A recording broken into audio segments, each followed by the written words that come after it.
Hope তোমরা সবাই খুব ভালো আছো। Good morning everyone. আজকের দিনটা বড়ই সুন্দর। এখন প্রত্যেকটা দিনই সুন্দর। জানি না কার কার বৃষ্টির দিন ভাল লাগে, আমার তো খুব ভাল লাগে। ঘর পুরো ক্লিন, আমি পুরো ফ্রেশ হয়ে গেছি এবং আমার বাচ্চারা আবার ঘুমের দেশে চলে যাচ্ছে, বিকজ ওরা একদম ঘুম থেকে উঠে অনেকক্ষণ খেলাধুলো হয়েছে, ঘর পরিষ্কার করছিলাম, সমস্ত কিছু কাজকর্ম সারা হয়ে গেছে।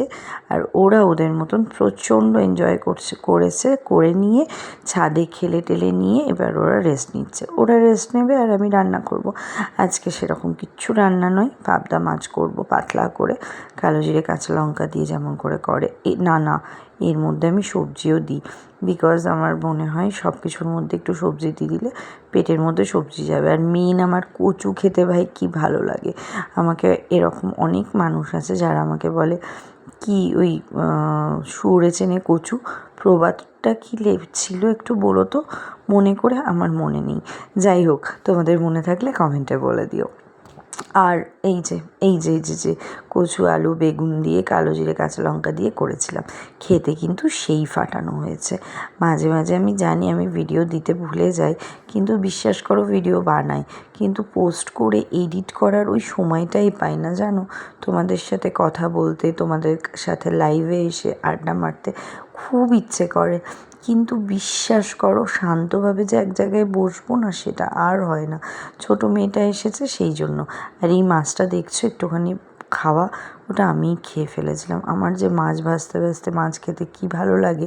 আসলে ছোটোবেলা থেকে মা মাছ ভাজতো যখন, একটা মাছ সরিয়ে সেটা দিয়ে আমাকে একটু করে খাওয়াতো। আর এই দেখো আমি কাজ করতে করতে স্নান হয়ে গেছে, পুজো হয়ে গেছে, পুজো করতে করতে উঠে দেখছি ওই ধুনো দিই বাড়িতে, ধুনোর ওটা নিয়ে গুছি, এই অবস্থা।